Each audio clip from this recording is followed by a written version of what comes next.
guys? It's John McNamara, host. Ron in Vegas. We're talking local sports, business, real estate. My co-host, Mr. Rodrigo, always happy to be here. And for everybody watching, listening, taking a peek, you accidentally landed on this site on our YouTube. Please like us, follow us, subscribe, sign up for the notifications. Let us know how we're doing. Please do. And we got a special guest today, Mr. Aeon Jones, owner of Avia Media Group and creative visual partner with our team. Thanks for being on, man. Oh, thank you so much for having me. I'm happy to be here. Yeah, excited to have you on. Yeah, this is cool. Yeah, for sure. So tell us about you, your story, where you're from, how you started your business. I'm a Nevada native, originally from northern Nevada. And then after high school, I joined the military and served almost 10 years. Got out in 2001, right before 9/11. Stayed overseas for another 10 years. I went to all 7 continents before I was 30. I've worked, I've been traveled to over 40 countries, and in those travels, I knew that it would be an interesting experience, and I wanted to be able to tell that story, but I'm not a really good storyteller, so photography, photos are 1,000 words. Yeah. So I got into photography and was really passionate about it, and as I got more and more into it, it's an extraordinarily expensive hobby, so I was like, well, maybe I could monetize it. I'm starting to get good at it, and so maybe I can make some money. So I tried different photography businesses for about 20 years, doing like weddings, doing portraits, doing pets, doing lifestyle shoots, family shoots, commercial, and just failure after failure after failure. And that's because I'm not a very good salesman. So I decided to get a drone. My big passion was always landscape photography. So I was trying to sell fine art landscapes. Like in my house, I was on the fine art circuit, like go to Flagstaff art festivals, and I was selling like 6-foot long pieces of aluminum shots of like Red Rock and Grand Canyon and just, really, really good, beautiful art. But I'm not a good salesman, so I can't convince you walking around a field to buy a $2,000 print for your house. Like, I just don't have that skill set. So I was thinking, okay, well, there's something missing. Well, maybe it's drone. I'll get a drone and I'll get into that different perspective, and maybe that'll be the key to unlock success. And I ended up going to this convention for drones, and the guy there was like, here's how to make money with your drone. Approach real estate agents. They all want drone footage. And I was like, oh, okay. So that was like the entry. And then that, a few other tidbits that he shared were like the big key. But the catalyst really was discovering that all those failures really set me up to succeed in a business model. Wow. And it just clicked and made sense, and I was able to leverage all the lessons I learned from the failure, and because of my background with the Air Force, just systemizing everything I possibly could. Yeah. It was just very organic rolling into, and I did 2 years where I worked a full-time job, 50 hours a week, plus this, and then finally I got to the point where I had already had 2 people I brought on board, plus all the overseas staff, and then I was losing money by going to my job. So I quit my full-time job 3 years ago and went full-time, and haven't looked back since. It's just been a sprint since then. It's been great. I love the journey. Yeah, we appreciate your business, that we're working with you, because I think you hit on the nose. From my perspective, is you guys are really professional. You're easy to work with. I can call or text you anytime, and you get back to me in 5 minutes and handle it. So I know we're working with photographers in the past. They tend to be creatives, not good on the business side of things. They tend to, the pictures are, you got to take the pictures different for a house than, art or whatever you want to call it, right? Yeah. So I've always been really impressed, and that's why we've been working with you. Gosh, it's 3 or 5 years now. I don't know how long. Yeah, we're going on, I think, over 3 years. Oh, awesome. Yeah. Well, happy anniversary to us. Right. So. I knew that I wanted to build the type of business that, even though I'm not a realtor, I wanted to build the type of business that I would want to work with if I were one. So that easy to work with, and the professionalism, coming from the military, I know presentation is important. We always had to have a short haircut. Our sideburns couldn't be down below a certain point. I couldn't show up to work with a 5 o'clock shadow. Yeah. Your mustache has to end. There's all these standards, right? And so even in my company, everyone has standards. Everyone wears a polo. You know, it's Yeah. a branded polo. Everyone shows up. You know, we show up with closed-toed shoes. Nobody shows up in flip-flops. You know, and we've literally won business from people who, you know, like, we show up to their first shoot with them, like, oh my God, you guys are so professional. And when we wear Yes. blue booties when we're inside the house, like a refrigerator repairman or someone, right? Like, because we respect your client's home, and we know that when we're on site, we're representing your brand. Yeah. So we want to make you shine as much as possible. So we do those steps because we're part of your team. We're an extension of your brand. And and we've had clients tell us, like, oh my God, the last photography company, the girl showed up in booty shorts. And we're just like, and I've seen, I've been on like video shoots or drone shoots where, you know, that realtor's photographer didn't do drone or they didn't do video. So I'd show up to do that component only. And the photographer shows up and he's got like, you know, a shredded ball cap and he's got like a stained Jurassic Park t-shirt. And I'm just like, it's not how we do things. Yeah, So that's good you look at it that way, because it is a reflection of the agent of the day. One thing I like too, sometimes I go, you know, for the shoots for our clients, depending on the situation and the client. The one thing I love too is you guys are usually not there on time before. You show up before, like 5, 10, 15 minutes sometimes. You usually beat us. So this is definitely a byproduct from being in the military. Yeah. We call it toxic punctuality. Like, Oh, you know, gotta use that one. in the Air Force, if you are on time, you're late. It's like if your appointment's at 9, you be there at 8:55. And my entire team has just embraced this as this is our life when we're working. And so, you know, I tell people, and we have rules, you know, like if you know, you're looking at their Google Maps or whatever when you're navigating to the job, if that says, if your appointment's at 11 o'clock and it says your arrival time is 11:01, we're supposed to call, not text, but call the agent. That's and right. even if you leave a voicemail, hey, we're on our way. We're going to be there. We're going to be 1 minute late. Because, you know, we've had calls in the past at like, I remember when we had, this is a funny story. A realtor called me about 5 minutes after the appointment time. It was like 12:05. Like, hey, is your photographer going to be here? And I'm like, well, they should be there already. Let me find out. Hang up the phone, call the photographer.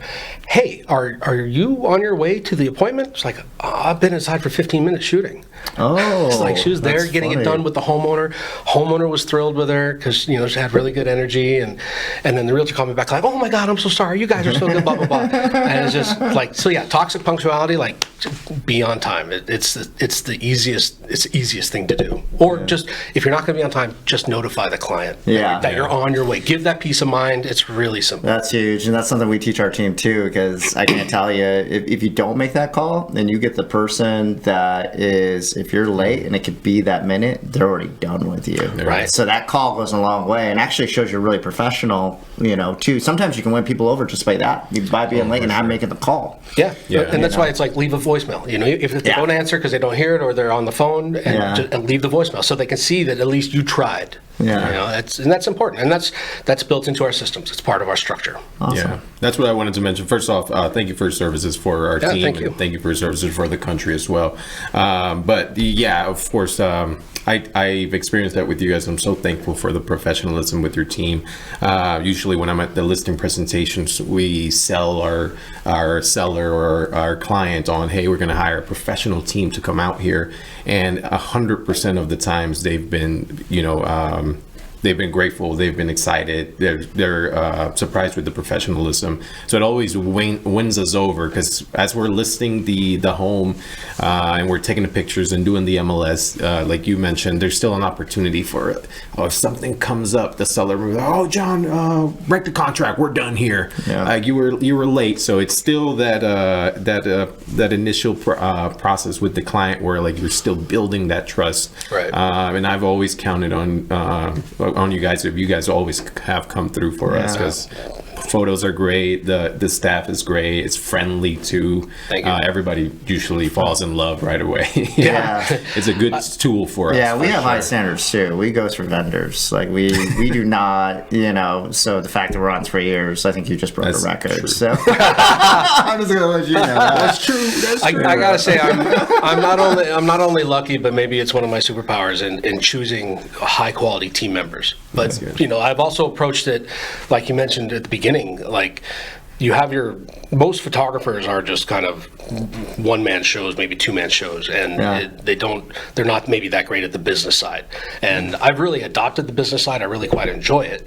And I think one of my superpowers is just getting good team members and teaching them that our business is no different than our client's business. We're all in the same business, customer service. Like, that is our business. Now, what the product we provide is different. You know, you guys negotiate and sell homes. Like, we provide, creative material for marketing. So, but our business is the exact same. Yeah. And I remind my team, because I take them all out quarterly for like a breakfast meeting. I'm like, all right, what's our business? Okay, customer service. Everyone's on board. And like, this is what we do. Like, that's what we provide, but this is what we do. So everyone has that forefront in mind at every appointment. Yeah, I agree with you, because I've worked with probably most of your photographers. I've just been happy with every single one of them, and I can't tell you how many times where we work with an inspector or whatever the company is, right? And then it's that one experience with that one team member, and I'm like, hey, unless I can work directly with the owner, I'm not working with anybody else, because it doesn't always trickle down. So you do a really good job of hiring and then having that culture embrace, and they have similar standards to yourself. So culture's a huge key word for me, because as I build a business, I want my team to be happy. I want them to feel respected, valued, and rewarded, compensated well. And I think on an industry average, I probably pay them better than most. But and they know it. And they work for it. They earn it. And like just what you're saying there, it's a reflection that what I've done, the systems I've put in place are working, and we're going to continue building a really strong culture as we grow and expand, because those are my goals as a business owner, and bring on new people, and it's as you well know, it's not easy to find A players. No. But if you can find the one, he's just like, okay, I'm going to support you and just help you get to that point. And absolutely. And it's easy to weed out B players when you're looking for A players. It's hard to find them though. And when you do, you just hold their hand until they get to the point where they can run. Right. Yeah. Got to get them over that hump, right? Yeah. So I know we're talking about business right now, but I like the intro when you were talking about that you went to how many countries? I've been to over 40, all 40 countries. Amazing. So I'm kind of curious of that, just to kind of like mix it up. What were like your big lessons you learned from all the traveling? If you could have a couple. Like the big takeaway from everywhere I've been, and I've been, a lot of third world countries, and I've been through most of Central Asia, with lots of Latin America, like all of Central America. The big takeaway is most people are good people. There's going to be criminals and scumbags and people who rob you everywhere, right? But the bulk majority of the world, they're good people. They either want to help you, or they just want to be left alone to do their own thing, succeed and failure on their own terms. Right, succeed or fail on their own terms, and that was a big life lesson. Is you get a lot of warnings. People always remember the bad things versus the good things, and it's like that was the big takeaway for me. Is like, no matter where you are, not everyone's out looking to take advantage of you. And it's been enjoyable. And I'm from Northern Nevada, and I love the mountains, and I've always kind of gravitated more to the mountainous areas than the beach areas, because I've been to Fiji, and I've been to beaches on Australia and India, and the beach is a beach is a beach. But the mountains are all different. So I like mountain travel. I'm a mountains guy too. What are your favorite places? Do you hike? I'm assuming? I love hiking, my wife and I just spent 30 days in Italy. Oh, wow. So that's right. I was trying to get you on the pod a month ago. That's right. I was out of country. This guy responded to me from Italy, like instantly. I'm like, man, enjoy your vacation. It's the first one I've had in quite a while. But that's also a testament to the systems and culture that I've built. Like, Avia Media Group ran while I was in Italy for 30 days. Amazing. The team stepped up, but we give them all the tools to do the job. Like here's the support. I've put all the systems in place, and it can really just continue without me. And so my plan is, can I take 2 30-day vacations next year? That would be ideal, right? Get away for half the year. We spent, that'd be wonderful. But I actually really do enjoy what I do. So I think 60 might be the max. But I spent the full 30 days we spent in northern Italy in the Dolomites. just wow. hiking. And, they got an amazing refugio system. You can go hut to hut to hut, so you can carry a very light backpack, like 15 pounds. Water, food for the day, one change of clothes for the huts, and you just hike 6 or 8 miles, 3 or 4 hours through the mountains, and then you're at this amazing mountain refugio, and you drink wine, eat pasta and bread in the morning, and it's amazing, and you have these incredible views, and they give you a place to sleep, so you don't have to carry this big heavy load. You just go out and enjoy yourself, and the network is super, super extensive. I mean, I think we hit like 6 mountain ranges. Wow. Yeah, it's just like we go up in the mountains for 5 days, come down into an Airbnb for 3 or 4, go up into the mountains, the next range over for 4 or 5 days. And That's just great. We repeated it. It was fantastic. Man, I have something new on my bucket list now. That's pretty cool to hear. We could talk about the Via Ferrata if you don't have an issue with heights. That's the ticket. Oh, really? How's it compared to like Angels Landing and stuff like that? Because I do have same. Oh God. I have a fear of heights, but I do like to hike. Okay. So. Well, it might not be for you because there's definitely some exposed areas. Okay. But it's basically like hiking with a harness and helmet. You'll go along like these beautiful meadows, and then you'll come to like this wall of limestone, and there's these rebar staples with a cable, and you climb for 300-400 feet, clipping in every now and then, and then you're at the top, and you go along the ridge line, keeping clipped in, so you're always secure. Right. But sometimes you have to have a bit of head for exposure, but there's also different grades too, like rock climbing. There's easier climbs and there's harder climbs. Okay. There's a few that I did to just challenge myself, that there are parts, do like 2 or 3 moves overhanging, took a lot of upper body, and it's just like, wow, my wife couldn't do that. Man. That was really tough. But it's to get you to those places that nobody ever really sees. Yeah. That's the reward. It's amazing. That's the cool. experience. And then, you're eating pasta or whatever made by an Italian at the end of the day in a mountain hut with amazing mountain views. That's so cool. I'm sweating just thinking about it. It makes me nervous. Now I'm thinking about Italian food for tonight with a nice glass of wine. Oh man, the food in Italy is so good. And it's not just good, but it's pure. Like people who have like full-blown celiac disease can go over there and eat bread and pasta and not get sick. I've heard that, yeah. It's funny, we were talking about that today too, just not to get like too off the rails here, but like there's obviously a huge, there's a rise in cancer. It's very high here just because of food and all that stuff. So, but a lot of these places in Europe or other areas, it's very low because of the food and how it's made, and it's it's also what they put on it. Like they manufacture a chemical in Europe called paraquat that they ship to America, totally outlawed to use in Europe. And they ship it to America for them to use on the crops. It's an herbicide, and it's super highly toxic. Oh, wow. So it's like we're just allowing, the government's allowing corporations to poison us. And it's I don't want to get off the rails too much either, but like being there with such pure food, with such pure food laws, like you go into the grocery store and all you can buy is olive oil.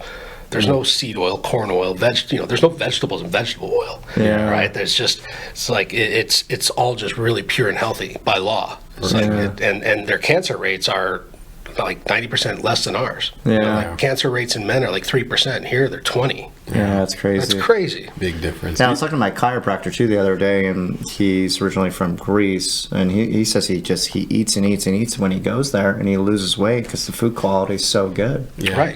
So it's just incredible. Because your body can absorb the nutrients. And, like a lot of stuff they spray on the food, it prevents satiety. Prevents you from being satiated, so you just keep eating because you're never full. Oh, that's where wild. the food over there, it's like, oh, I'm good. Yeah, you eat a plate of food, even a small plate of food, you're like, yeah, perfectly happy. Interesting. It's interesting. Yeah, happens to me all the time. Every time I've traveled overseas, I'm a foodie, so I love to eat. And I don't gain weight, and I come back healthier for sure. I lost 10 pounds. Now, a lot of it is just movement. Like we were walking, we were tracking it on our Apple Watches, but a lot, walking 15, 16,000 steps a day. And, my goal here is to do 10 or 12,000 steps. So I'll get up in the morning and usually do like a 3-mile walk with the dog. And that puts me about 7,000 steps. So getting 3,000 the rest of the day. So, but really, like if we could each walk 5 miles a day and we had better food, you could eat whatever you wanted. It really wouldn't matter. Yeah. And cancer rates would go down, diabetes would virtually disappear. Yeah. You know, just by the quality of food. Yeah. It's a problem that needs to be addressed. Yeah, for sure. I don't know if it's going away, but Touch wood. we'll see. Yeah. Well, I know you're from Northern Nevada. How long have you been to Vegas for? About 20 years. 20 years. Okay. Yeah, this is definitely home. It's home, yeah. So compared to Northern Nevada and here, it sounds like it's home. So it sounds like you like Vegas. And I love Vegas, yeah. Okay. Being a mountain guy, I love the fact that every direction you look in, you can see mountains. Yeah. I love the Vegas Golden Knights. I'm not a hockey fan. I'm a Knights fan. You know, having a pro team and having them step up, right, when we had the October 1 event, I thought was really fantastic too. And, you know, really, my wife and I really embraced the Vegas Golden Knights culture. Like, I'm actually taking my entire team out to a game end of November here, mid-November. fun. So that's, you know, like we do our quarterly breakfast and then we do like a dinner, just kind of blow off steam, go watch a hockey game. Hopefully they win. Cool. That's some culture year. events. I love It's that. a culture, yeah. Like, culture's hard. Like, for being a real estate photographer, it's a really lonely life, right? Like we get in our car by ourselves, we go to the house, we kick everyone out, we do the 360 tours of photography by ourselves because we can't, you know, it's hard to have other people in the same room. Right. You know, we shake hands, say goodbye, then we're in our car by ourselves going to the next place. Like, it gets really lonely. So when we can do the bigger jobs where we're together, it's always fun. Like, if I go out and I'm doing video component on a job where Ethan or Don is doing the photography component, it's like we get to hang out and talk shop a little bit. Yeah. And most of the time we don't get to do that. So I do like that little bit of camaraderie we get to build in some of the places that we go. But yeah, as far as Vegas, with the exception of summer, you just got to have a pool or access to a pool. You know, but I love it. Not only do I love everything here, like I love going out to Red Rock Canyon, go hiking. But I really also like canyoning and mountain biking. We got great canyons and great mountain biking here as well. And then my wife and I call it a 6-hour radius. Like, 6 hours is a long drive, but it's also a half a day. Yeah. And 6 hours, you can be like San Diego, you can be Grand Canyon, you can be in Moab, you can almost make Tahoe. You know, like, you can be a lot of places in 6 hours to do something fun. Oh, for sure. So yeah, we like that Southwest location in general, as well as just being here. Yeah, we're the same way. Yeah. Zion, Sedona, Exactly. Big Bear. Yeah, 3 there's a hours. lot of. That's a great thing about Vegas. It's close to everything, so you can drive or you can fly, depending. But Yeah, I you're think- there pretty quick. So Totally, yeah. I think Yeah. Big Bear and Brian Head, I think, are each 3 hours door to door for us. yeah, You know, just go mountain biking for a weekend in the summertime. Have you ever thought about it, maybe expanding the team up to Northern Nevada, maybe taking some of that Tahoe, California side as well? I've thought about it, but my goals for right now are kind of dominance in this market. Gotcha. You know, I just want Avia Media Group to be the known name, the go-to, and if I can continue to build a good team, I don't think it'll be that hard. You know, maybe 2 or 3 years. You know, like, we've only been in business 5 years. Our next biggest competitor has been in business over 12, and they do a good job. You know, and I'm not going after anybody's business. There's, you know, with the mindset of abundance, there is plenty of work. Like, here's crazy stats, right? 70% of real estate agents and 98% of brokers feel that professional listing media, so professional photos, maybe drone, maybe video, professional listing media is vital for the agent. Yeah. But only 35% of real estate agents will hire a professional photographer.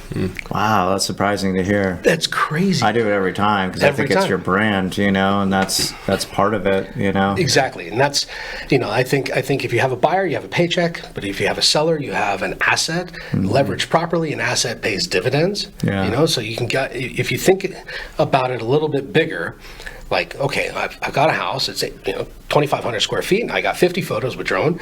And like, you can make social media posts like, hey, Monday, like, here's the 3 bedrooms of our listing that's dropping next week. Tuesday, here's the main living areas: your kitchen, your dining, your living room. Here's the front and backyard, curb appeal.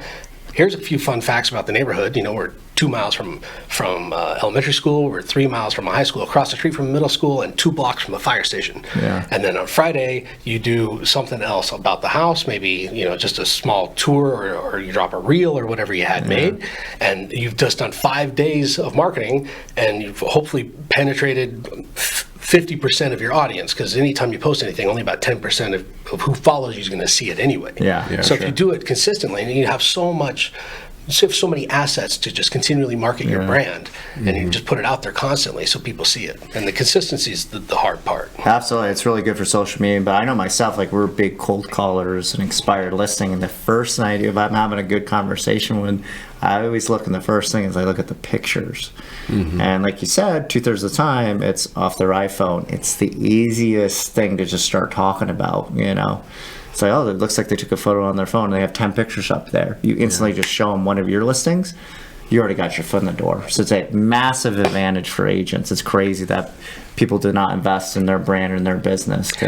And that's the thing that surprises me the most too, is like, it's, you know, you're not spending money on photos. You know, for me, you're investing in your business. Like I said, like, it's an asset. So you just reinvest in that asset. So it just continues to deliver for you. Yeah, and it's crazy too, because if you look at the analytics, because Zillow will just show you, right? And there's no question, because you have like the best pictures, right, that your team delivers to us, and it's usually 3 times more than other listings. So you have all those analytics, and it's super powerful to go back to your owner or your seller and like, hey, these are what the analytics are telling us. Right. So it's a lot easier to get price adjustments, or hey, it's not the market. I mean, you know, we get more views, and you know, more buyers are going to want to take a look at it, because the key is you just want to get in the door if you're representing a seller. And then if you have people, and even if they're not writing offers, then we're getting the feedback of why they're not writing the offers, and then we can adjust. But if you're not have people in there because you don't have good marketing, you're just, you know, what's the point? Like, Exactly. You know, you're just plopping MLS and you hope somebody else sells it, but pictures make such a big difference. I agree. Like, I don't believe that photos sell homes. Like, a lot of photographers would be like, you know, hey, if you use professional media, you get this much more over asking, blah, blah, blah. I do think photos sell showings. Right. Yes, and that's just math, right? Like, the more showings you get, the more offers you get. It's just math. But so here's the thing, like, while a photo might not sell the showing, like a good photo might not sell the showing or might not sell the house, a bad photo will definitely prevent somebody from looking further at what might be a relatively good option for somebody. You know, so there's a whole psychology of it. Like, you know, I've been working on a 3-hour CE class. The most effective ways to market your new listing. And dived into a lot of statistics. And one of them is sequencing.